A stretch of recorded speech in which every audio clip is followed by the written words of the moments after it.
मैं तुझसे बहुत प्यार करता हूँ और तुम ये जानती हो।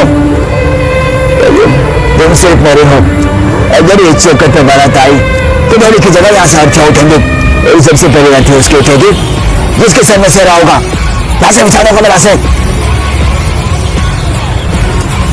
मिलेंगे ऊपर।